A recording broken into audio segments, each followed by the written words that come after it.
In our last episode, we did our first hike in Shenandoah National Park, the Fraser Discovery Trail, which went to an awesome overlook. And then we headed down Skyline Drive toward Charlottesville. We wanted to stop at Monticello, which is Thomas Jefferson's estate and plantation. We did the behind the scenes tour, so we got to go upstairs into the famous dome room, which was really neat. That was the only place we were allowed to take pictures. But then after that, we headed back toward Shenandoah National Park and onto Skyline Drive. And on our way back, we were treated to this great sunset. This is the first sunset that we saw since we had gotten into Shenandoah, and it's such a nice place to enjoy the sunset at one of the overlooks. Definitely a must-do when you're in the park.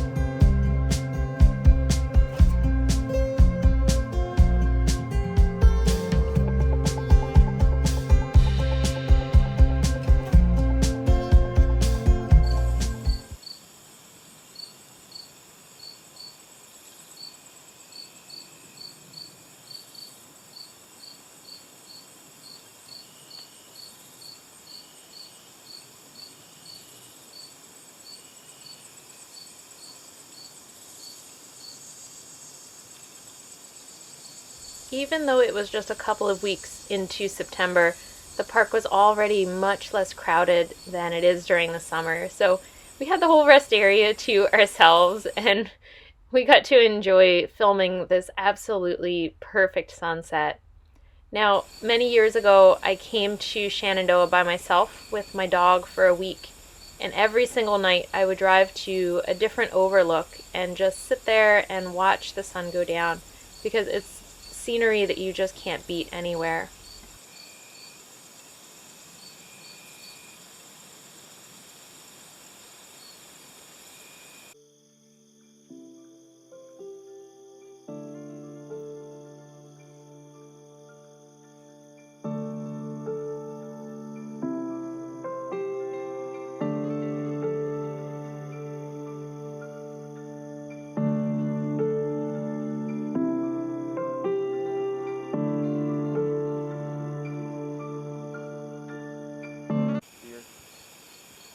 Deer?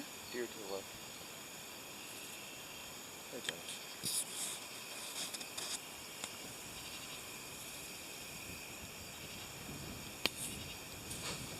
He doesn't even care. Nope. You got corn? A little bit of bread? Oh, we still have that Heimenbacher bread. We do. I don't know if it's stale. Could we heat it up on the fire? We could try. Mm.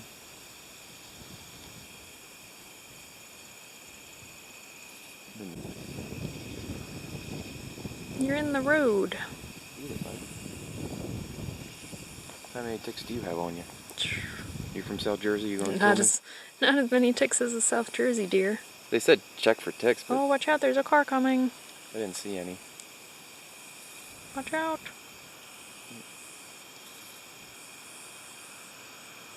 Maybe they'll come join us.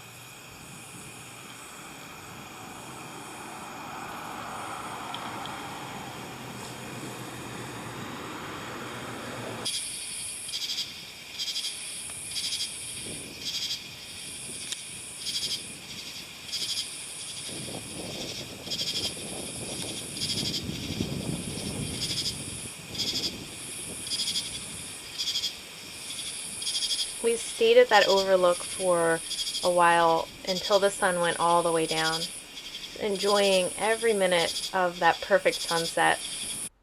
But then we headed back toward the Scamp because it had really been a pretty long day. We did a lot and we were tired, and our plan for tomorrow was that we had to pack up the Scamp and head into West Virginia.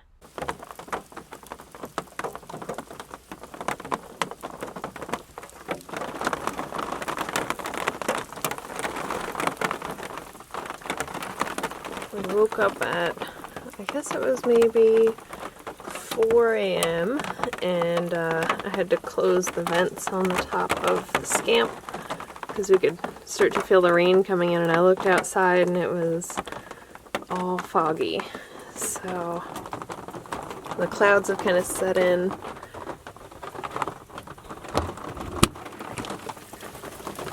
It's pretty neat though. There's our view this morning, quite different than yesterday.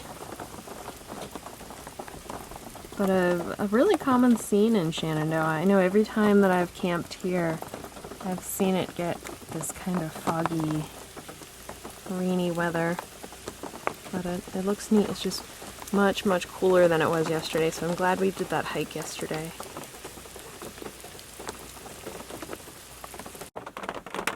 I walked over to the bathroom, and when I was gone, Patrick turned on the furnace for a minute, and I walked back in, and it was like super hot in here. It's very efficient. Yeah, very, very quick. All I did was turn the knob over and it lights up and lights the hot air. We had to turn it off because it was getting too hot in here. It's actually right here. The thermostat's over there by the bed. I think if it's cold, we might have to switch seats. This is my seat. This is my seat. There's the thermostat. Right there. It's neat that it's next to the bed, Yeah. because then you can just like turn it on in the middle of the night if it gets cold. Yeah. It's a good idea. Runs off propane and just runs off the battery in the front. The deep cycle battery. The blower. Yeah, that's it. Motor. And then, you can charge it with the solar panels and top them off when the weather's decent. We might have to actually use it when we're in West Virginia. It might get cold enough at night. Yeah. Let's see.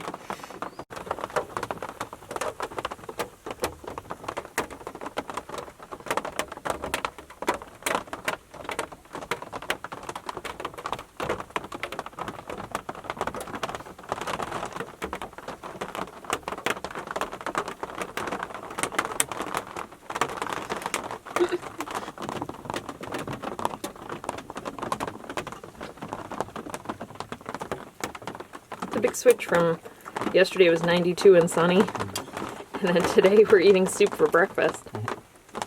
But the soup was really good. It was Thai style chicken, which is a new one. I don't think we've ever had it. It's good. We got the Scamp all packed up and ready to go, but we had to make one more stop before we left Loft Mountain. Since this was our first time that we had filled up the water tanks, it was also the first time that we got to try dumping our tanks. Now, we haven't used the bathroom yet, so it was just gray water. It was just from the sink and washing dishes and things like that. But, yeah, it's still interesting the first time that you try to dump your tanks.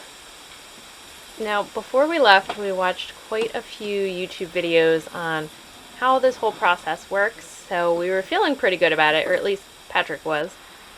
We learned from some other YouTube videos that these clear connectors on the ends of the snake are really helpful.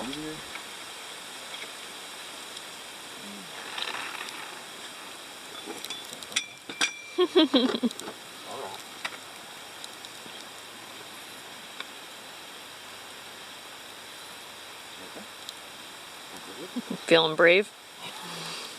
I'm scared.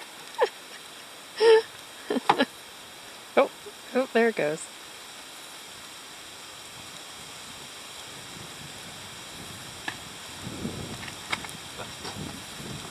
Oh, there's another valve. Like, oh, we broke it already. That's neat. That's a good idea, because then you can see it. Yep. Both ends. Yeah. And you can, if you have a poop, like a black hose, you can fill it with water, flush it out, Ah. and then do this again. Okay. We don't have to do that though. We just did gray water to test Yeah. it. It's a What water you use though? good trial run. Yeah. It's kind of funny how much water you use. When you Yeah, don't think well, about it. I was just running it to try to empty the tank for a little while That's when I was true, doing too. dishes, so. That's true. With our tanks successfully emptied, we headed north on a very foggy Skyline Drive.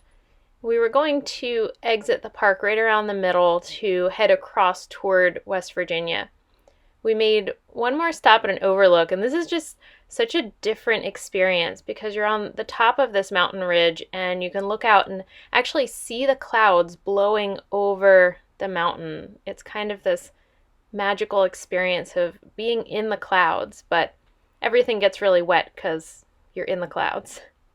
So we enjoyed that view for a little while, and then we got back onto the road for our rather challenging upcoming drive into West Virginia.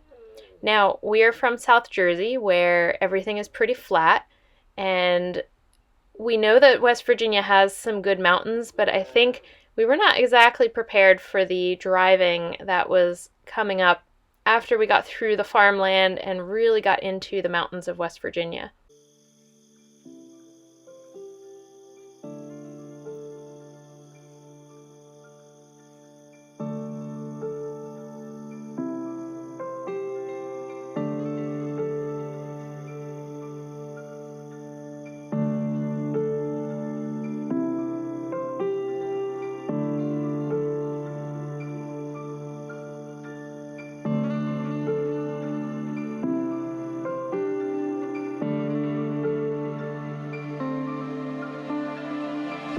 The roads got narrower, and it's hard to tell from the camera, but as we went across the Washington and Jefferson National Forest, we started to get to some really steep grades. This was the most intense driving that we've done with the Scamp so far.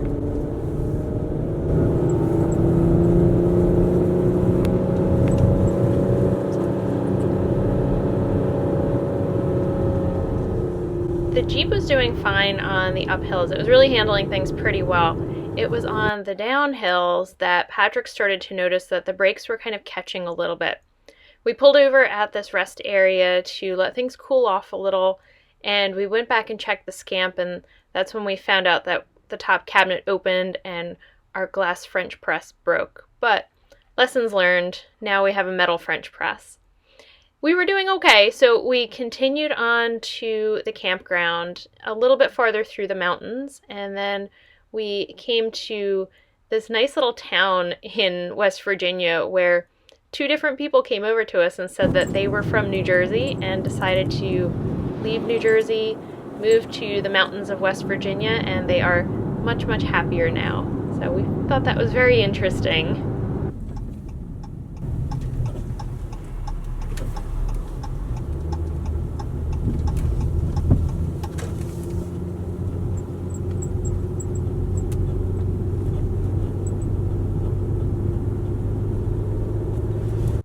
We checked in with the camp hosts and we were able to buy a couple bundles of firewood, and then we headed over toward our campsite. Since we booked this very last minute, if you saw the first video, we literally booked our campsites the night before we left because our plans were just kind of up in the air. So this was the last RV site left in this campground, and it's a double site. You could park 2 RVs here, and there are 2 tent sites. So this would be really neat if you were a family that was traveling. Seems like a better idea than folding it up. Yeah. Get more use out of the shower. Yeah. Well, I could probably, in the beginning, I could have just pulled around. I have enough extension to just fill it. Oh. But, whatever. It doesn't matter. Full exercise. Get to play with the toys. That's true. Figure this out now, so if something happens later, we have to do this. Not a big deal. Yeah, it's a good technique. Yeah, and the Scamp, when it gets filled, it'll just overflow and start spilling on the ground. So Oh. We got the Scamp all set up. By this point, we had gone through the routine a few times, and I feel like Patrick and I were getting into a good pattern with it. He would go around and do all the leveling. I would go inside and start getting things ready. After we had our afternoon coffee, we decided to walk around the campground and check it out. I had heard that the tent sites a little bit farther down have an awesome view, and it was definitely a good one. There's a creek. Oh, there is? Yeah, see, Yeah. that's where the hatchery's at? Oh, okay. I don't know where we are, though. We're right there.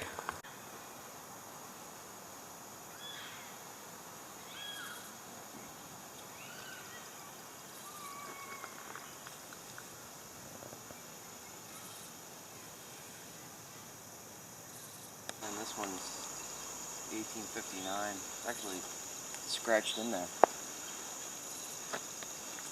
I just like took a knife to it.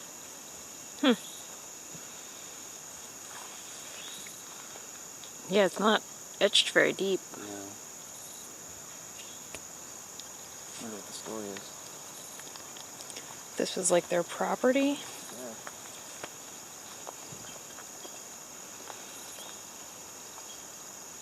This person was only 30 years old. Oh, but not forgotten. And after time, we'll meet again. And then that one right there is really new. It's like very modern. Not